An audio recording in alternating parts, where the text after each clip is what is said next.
Mark Smith, who's coming up here.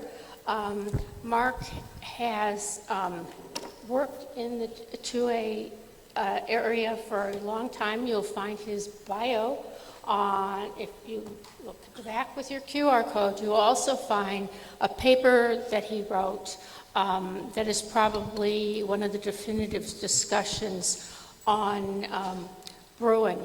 Also, Mark needs to plug his incredibly fascinating YouTube, what is it called? What do you call it? Podcast, a video cast? The Four Box Diner, and he can explain the name, but you will learn more.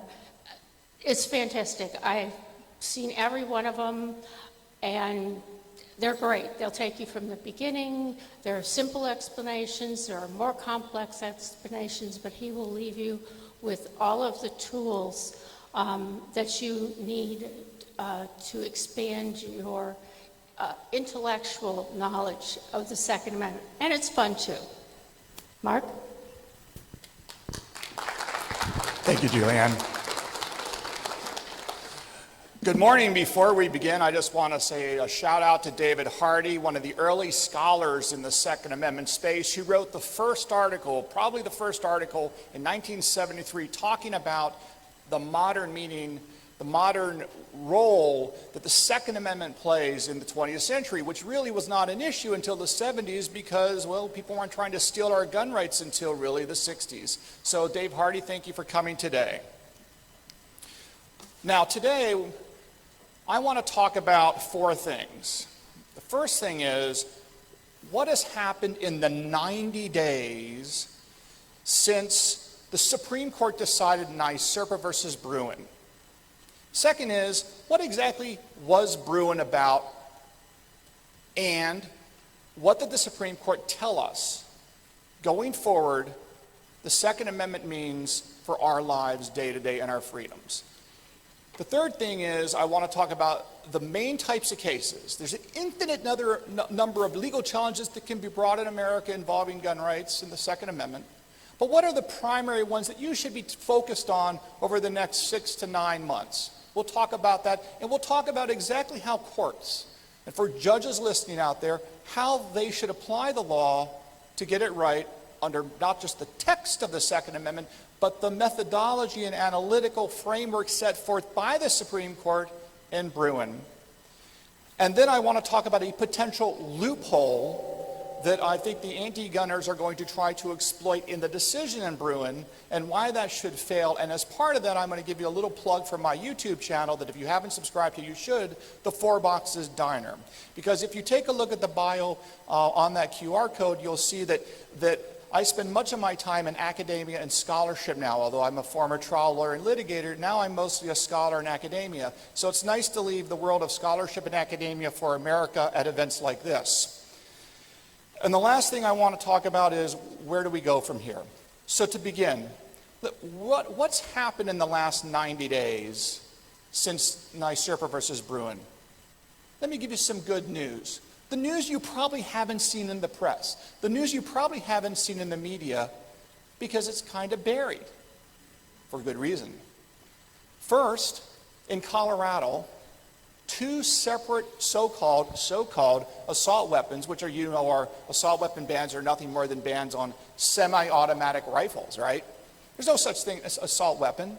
These are semi-automatic rifles. And yet, of course, the media and the anti-gun community tries to label these assault weapons. So in Colorado, in Superior, the city of Superior and the city of Boulder, two separate cases where the so-called assault weapon ban was enjoined by federal judges, 2 separate federal judges that said that under Bruen and the Second Amendment, these so-called assault weapon bans, these semi-automatic rifle bans, were unconstitutional. That's not even the best part of the story, though, in Colorado. The best part of the story, folks, is, do you know who made those decisions, those 2 judges? Well, they weren't Mark Smith. They weren't anyone in this room. One judge was appointed to the federal bench by Barack Obama. A second judge, believe it or not, was appointed to the federal bench by Joe Biden. So if you live in a world where federal judges appointed by Joe Biden and by Barack Obama, the two best gun salespeople in the history of the planet. If you live in a world where judges appointed by Joe Biden and Barack Obama are striking down gun laws because they're unconstitutional under the Second Amendment, you're doing good. But that's not all, folks. Much more has occurred in the last 90 days. Remember, we're talking about 90 days. We all know the old saying, the wheels of justice grind slowly. Jarndyce versus Jarndyce, right? In Bleak House, a famous novel, The Case That Never Ends. The justice system goes slow. Despite that, 90 days, folks. What else has happened in the last 90 days?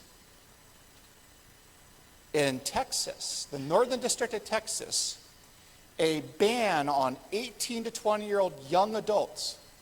That's the same category of people, by the way, 18 to 20-year-old young adults. Well, that's the same category of people that the anti-gun community says is not capable of exercising their right to keep and bear arms. This is also the same cohort of people, the 18 to 20-year-olds, that are able to borrow hundreds of thousands of dollars, mind you, in student loans to be forgiven by Joe Biden. So they're capable of borrowing hundreds of thousands of dollars in loans, getting married, entering into contracts, joining the military, being drafted, fighting for our country, and yet they weren't allowed to get a concealed carry permit or carry guns in public in the state of Texas right here. But we had a judge just a few weeks ago that said that that ban on carriage for 18 to 20-year-old young adults was unconstitutional under the Second Amendment yet again. Another victory for the Second Amendment. The fourth case in the last 90 days that has provided victory for us, that gets buried by the New York Times, is another federal judge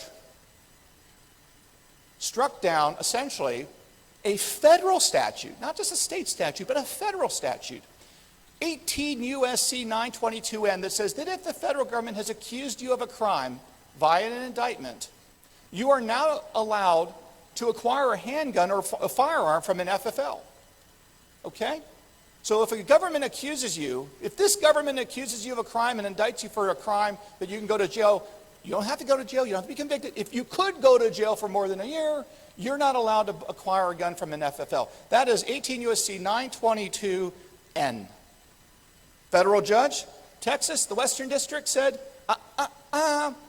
under the text of the Second Amendment, under the Supreme Court's decision in Bruin, this too is unconstitutional. A federal gun law was basically declared unconstitutional by a federal judge in the 90 days after Bruin. But I can go on. In Delaware, the home of Joe Biden, we have a critical decision, first of its kind. I repeat, the first of its kind in American history, and a big one. This case, in a case called Rigby versus Jennings, Federal Court District of Delaware, the court came out and said that you, as an American citizen under the Second Amendment, have a right to make your own firearm.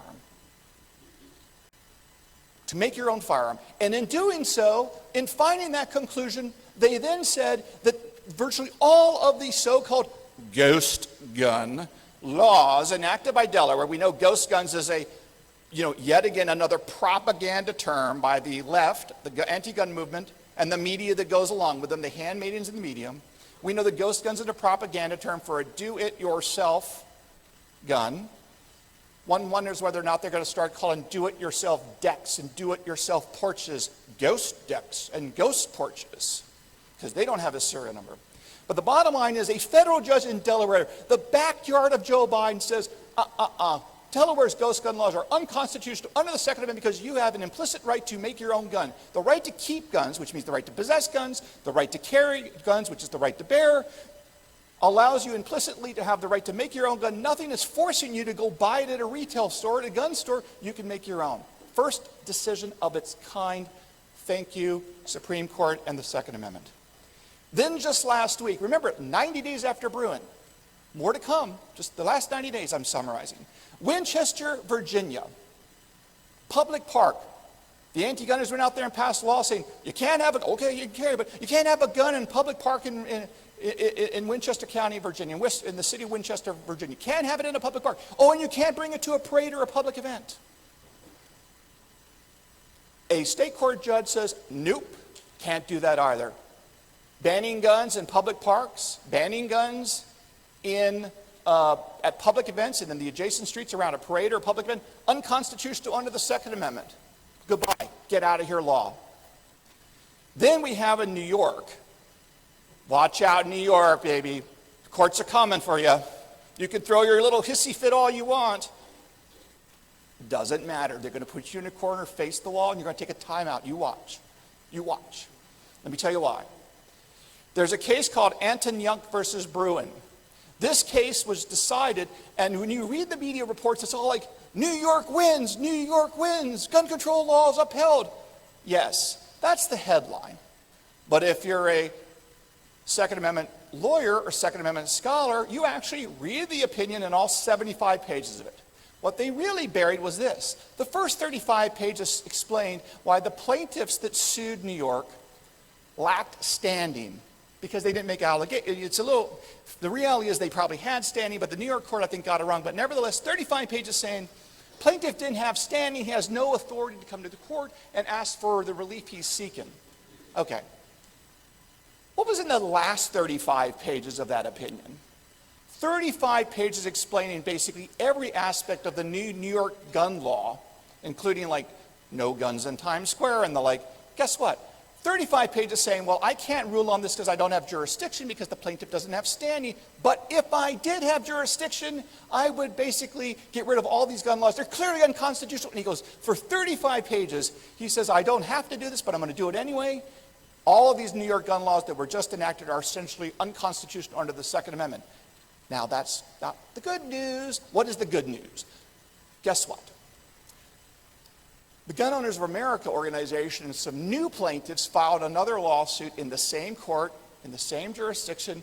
It was assigned to the same judge. Oral argument was on Thursday. And these plaintiffs basically said, yeah, they all alleged all the stuff that they needed to allege apparently to get standing. And they're in front of the same judge. And an oral argument on Thursday in New York, the judge basically looked at the state of New York and says, yeah, I basically don't get it. How can you do any of this under the Second Amendment? He's like, I'm not making a ruling now. You're going to get a written decision any day now. But clearly, if you looked at the oral argument, coupled with 35 pages saying it's unconstitutional, the trend looks very good for New York, and unless you're an anti-gunner. So I suspect a big decision's coming out next week in New York that's going to strike down most of those gun laws. And the last point I want to make about what's happened in the last 90 days after Bruin is, I have a saying. It's not my saying. It's a saying I use a lot, though. Dumb people do not learn from their own mistakes. Smart people learn from their own mistakes. But wise people learn from the mistakes of others. Now, why did I just say that? Because states and jurisdictions across the country are trying to be wise and learn from the mistakes of others, including Washington, D.C. You see, Washington, D.C., believe it or not, has one of the few anti-arsenal laws.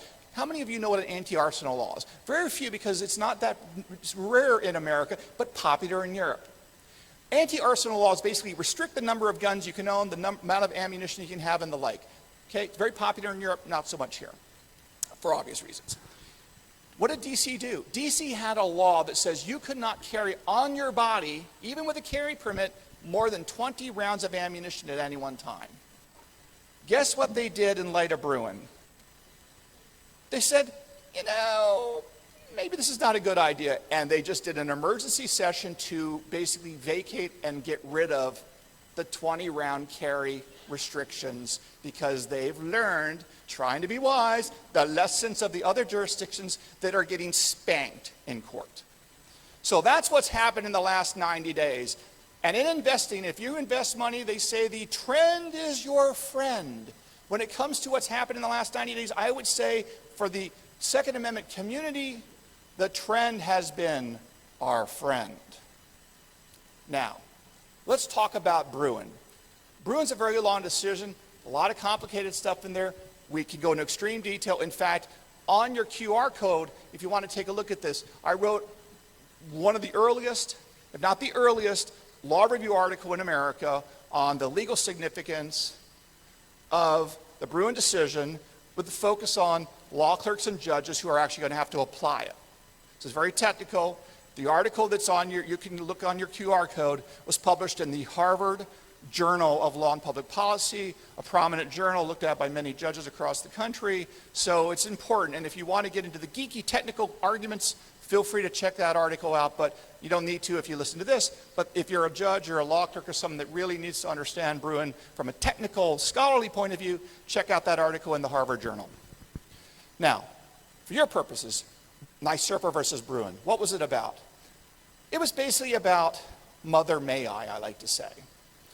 What Bruin was is you had a couple plaintiffs, a couple individuals in upstate New York that wanted to carry guns for general self-defense.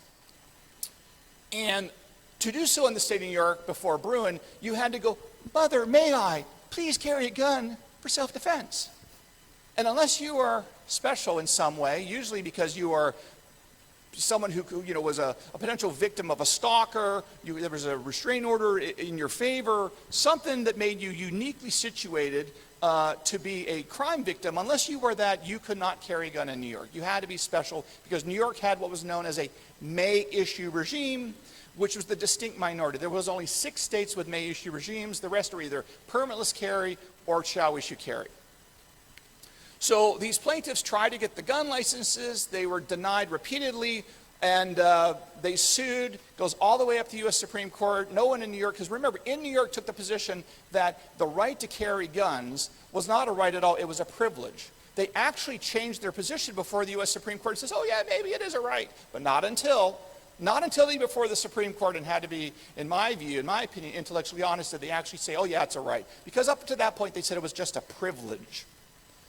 So, what happened? What happened? Well, the Supreme Court got a hold of this case, and they said, your idea that you have to go and ask permission of the government, and the government has the discretion to say no, is absurd. We would never require American citizens to go, Mother, may I, to the government to beg for permission to exercise any constitutional right. Could you imagine the idea of you have to go, Mother, may I, every Sunday to get permission to go to Mass? To go, Mother, may I, can I take communion? Can I post something on Twitter? Can I speak out about a presidential candidate? Absurd. Absurd. Except when it came to the Second Amendment, New York said, oh yeah, you have to go, Mother, may I, and beg for permission, and we don't have to give it to you. We have the discretion to say no. Well, the Supreme Court says that's not how the Constitution works. It's not how it's going to work in the future with the Second Amendment. You have a fundamental right to carry a gun in public. Because remember, the text of the Second Amendment says you have the right to keep and bear arms. The right to keep means the right to have, possess. The right to bear means the right to carry. The right to carry in public for self-defense. That's what the Supreme Court says. But the Supreme Court did much, much more in our favor. They then went on to destroy the so-called two-step test that the anti-gun community hooked their hat on. And what the two-part or two-step test was step one, a court had to say, is this regulation or law impact the Second Amendment?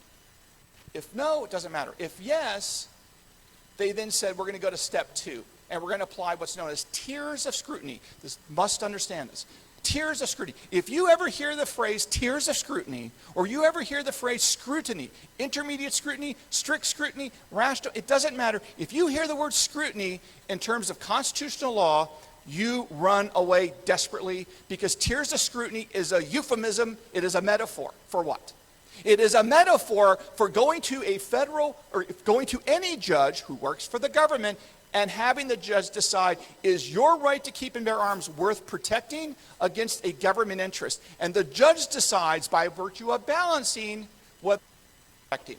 The Supreme Court says, no way, no how, ever are you allowed to do balancing tests involving the right to keep and bear arms under the Second Amendment ever again. The decision between individual rights on the one hand and government interest and public interest on the other hand has already been balanced by our founding fathers when they wrote the Constitution. And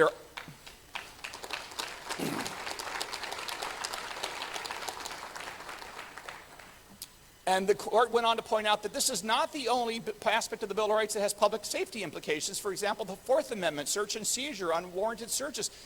If the government doesn't follow the law, you have to let criminals go free, and that is a price we pay for freedom in America. And the Supreme Court said the Second Amendment is no different, and said that, and this is key, it doesn't matter, well, we don't like gun crime and we don't like all that, but the reality is it doesn't matter if people commit crimes. We're not going to use the behaviors of psychopaths and murderers to take away Second Amendment rights. So that's what the court said. Instead, the court says that there is a different test to apply involving history. Specifically, you go back to 1791 and ask yourself, in 1791, is there an analogous gun control law? If the answer is no, then the modern gun control cannot stand. And if the answer is yes, then it might stand. So they basically swapped out, they got rid of tiers of scrutiny, got rid of that government balancing, which is terrible for us, and embraced a historical model, which is very good for us. Which means no matter how many studies no matter how many billions of dollars anti-gunners spend on studies that say guns are bad, guns and suicides, guns and kids, all the usual propaganda, the courts are not allowed to consider that under the standards set forth in Bruin, and that is a very big win for us. Now, I want to talk about the different types of cases we're going to see. First types of cases we're going to see are, of course, the so-called gun ban cases involving semi-automatic rifles.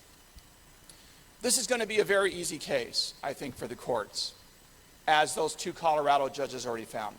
Because here's the standard.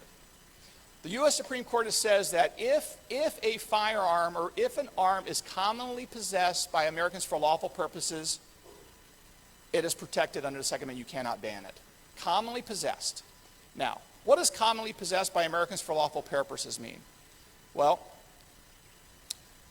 let me give you a case from 2016. This is not my opinion. This is not in my scholarly article or anything like that. This is from the United States Supreme Court itself. In 2016, in a case called Kaitano versus Massachusetts, a Supreme Court case many people aren't aware of, involving the Second Amendment, a stun gun case out of Massachusetts. The Supreme Court said that stun guns are protected arms under the Second Amendment because they're commonly possessed. In the Alito concurrence in Kaitano, how many stun guns were there in civilian hands in America in 2016 that made them commonly possessed? That would be 200,000. Do you think there's more AR platform guns than 200,000 in America? Do you think there's more than 200,000, standard capacity magazines that hold more than 10 rounds? Yes, there is. And you know why we know that? For many reasons, one of which is a National Firearms Survey by Professor William English at Georgetown that concluded in a 2001 study published in 2021, 2022, that, ready for this, folks? He has approximately 41 million AR-style firearms in America right now. That's double the number the National Shooting Sports Foundation reports. And he also says, do you know how many magazines there are in America that hold more than 10 rounds by virtue of his study, which is the largest survey of American gun owners ever? I think he surveyed between 16 and 17,000 American gun owners.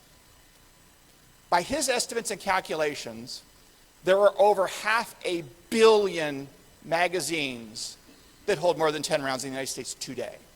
I think that also is more than 200,000 of Kaitano. Now, the next case you're going to see a lot of is carriage. And I'm not going to belabor the point on carriage, meaning the right to carry. There's the critical, so the big thing you're seeing the anti-gunners do is they're still trying to inject discretion on the part of government. And here's how they're doing it. Before Bruin, they says we have the discretion to determine whether or not you have the need to have a gun. You have the need to carry a gun. Now they've changed it. Now what they're trying to do is to say, well, we're not going to decide if you have the need to gun. We're now going to decide whether you have good moral character. So now they're going to exercise discretion to determine whether or not you're good enough to have a gun. And that's why when you see these reports about, we're going to make you turn over your social media accounts. We're going to have a face-to-face meeting. We're going to talk to your neighbors. We're going to interview people. No, they're not. No, they're not. You know why they're not? Because Justice Kavanaugh on the Supreme Court said they can't. How so? This is from the Supreme Court decision in Bruin, the Kavanaugh concurrence. Listen carefully. New York's regime was constitutionally problematic because it grants open-ended discretion to licensing officials and conjunctive, not disjunctive, and another reason, it authorizes licenses only for the applicant who can show some special need apart from self-defense. That's two problems with Bruin, the Supreme Court says. The first one is you cannot give government officials open-ended discretion to make a decision on this, and you also can't assess need. Two problems. The first prong is going to knock out all of these nonsense rules about, interviews and social media, because think about it. If you're a law enforcement officer trying to figure out whether or not I have good moral character and you do all this stuff, you're going to make a discretionary, subjective judgment about am I good moral character. The Supreme Court says you cannot. You cannot do that. In fact, there are several places in the opinion, you can see it on my Harvard Journal of Law and Public Policy article if you really care about the details. There's multiple instances where they refer to you can have a permitting scheme, but it must have objective licensing requirements. That's the key. And all these things that they're trying to do in places like New York and California, this is not objective, this is all subjective. So all that stuff I suspect is going to go with. Then I want to mention quickly now the next angle they're going to go, which is sensitive places. Now I flagged this on my YouTube channel months and months and months before the Bruin decision came out. Sensitive places that are a euphemism for gun-free zones. When you see sensitive places, they're not talking about sensitive places. They're talking about gun-free zones mandated by government. Now, let's be very clear about this. The Supreme Court has made it very clear that there can be gun-free zones mandated by government, but they're extremely narrow and they're government-based. Let me give you the list, very short list. It says polling places, voting for government. It says legislative chambers, where you pass laws by government. It says government buildings, government, right? And it says courthouses, government. See the theme? Government.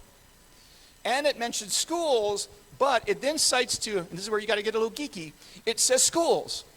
But here's the kicker. It cites to a amicus brief from the Independent Institute. And in that amicus brief by the Independent Institute, guess what that says in terms of schools? It specifically points out the one historical example of founding era schools that banned guns. And it wasn't banning guns for adults or faculty or anybody. It was banning guns specifically for students at the University of Virginia at the founding because those Southern kids were dueling with guns. So the only historical precedent for sensitive places in context of schools is the students can't have guns. But the maintenance men, the workers, the board of trustees, all can have guns under the historical precedent. So when you hear people talk about schools and no guns, you remember the UVA example. It's about the students, not the adults. Okay, next issue. 18 to 20-year-olds, very big deal, you're going to see. 18 to 20-year-olds, clearly going to be protected going forward. Several courts have already said this. I'll just leave you with the headshot on the argument, which is this. The Militia Act of 1792 was enacted in 1792, literally months after 1791. The Second Amendment was ratified by the first Congress in 1791. That same group of people ratified the Militia Act of 1792 months later, and in the Militia Act of 1792, 18-year-olds were mandated to get their own firearms. So obviously 18-year-olds are part of the people that are allowed to have guns. Now, I have 3 more minutes, right, Julianne? That's what I got, okay. I don't want to run over because then I'm going to get in trouble. So here is where, before I get into the next topic of the one loophole I think the anti-gunners are going to try to exploit and why it won't work, I just want to give a shout out to my YouTube channel, The 4 Boxes Diner. 4 boxes refers to the 4 boxes of American liberty, the soap box, the cartridge box, the ballot box, and the jury box. You all know this. And it's set in a diner because I wanted to be conversational and not all too, hoity-toity, if you will. So here's one thing I want you to take away and understand how the anti-gun movement works and the left works in America. The universities and the colleges are the biological weapon laboratories of the left. If you want to know where they're going to be going at your gun rights and American freedoms years from now, you go to the universities and the colleges and you watch what they're doing today. Because the cockamamie idea today in those faculty rooms today, in 2 years from now, will be in academic papers. In 3 years from now, they'll be on the pages of the New York Times editorial, of the editorial section. And in 4 years from now, it will be part of the Democratic Party's platform. So at the Four Boxes Diner, among other things, I track the things that you're going to be seeing years from now. For example, anybody know what corpus linguistics is? No, you don't. That was a major effort that they used to try to undercut Heller and McDonald and wipe out our Second Amendment rights. I'm happy to say I wrote a 150-page paper debunking corpus linguistics. And despite Justice Breyer talking all about corpus linguistics in his dissent, his angry dissent, oh, I can't believe I keep losing Second Amendment cases, the majority opinion didn't even bother addressing it because they thought it was not worth their time. And that was a major victory for us, something that came right out of the university halls to try to undercut our rights, and we shut it down. So at the Four Boxes Diner on YouTube, I try to cover a lot of these issues because, you know, it's the sort of thing that you shouldn't have to know about, but you really do to protect us. Okay, loophole. 1791, Second Amendment was ratified. 1868, the 14th Amendment was ratified. For those of you who know your history, the Second Amendment originally applied just to the federal government. It got applied to the states because of the 14th Amendment in 1868. Why do you care? Here's why you care. The anti-gun movement is trying to argue that the relevant time period for figuring out historically analogous gun control laws is 1868 and not 1791. In 1791, there are basically no gun control laws to speak of.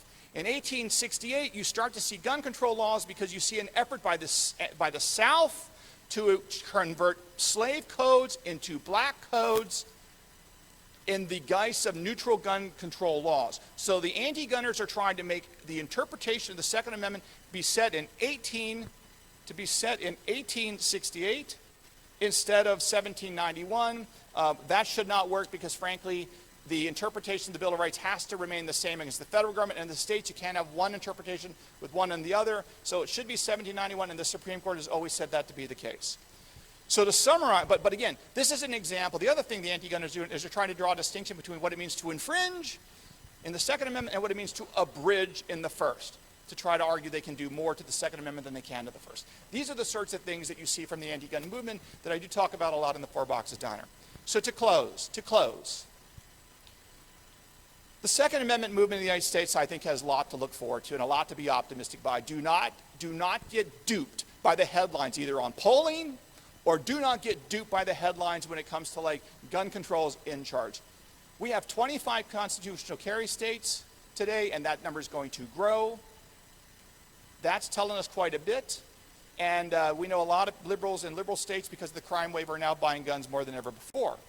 So again, Bruin is also a major step forward, a long overdue step, but a major step forward. And yes, although I think we have many fights to come, we must remember this following, and I will end with this.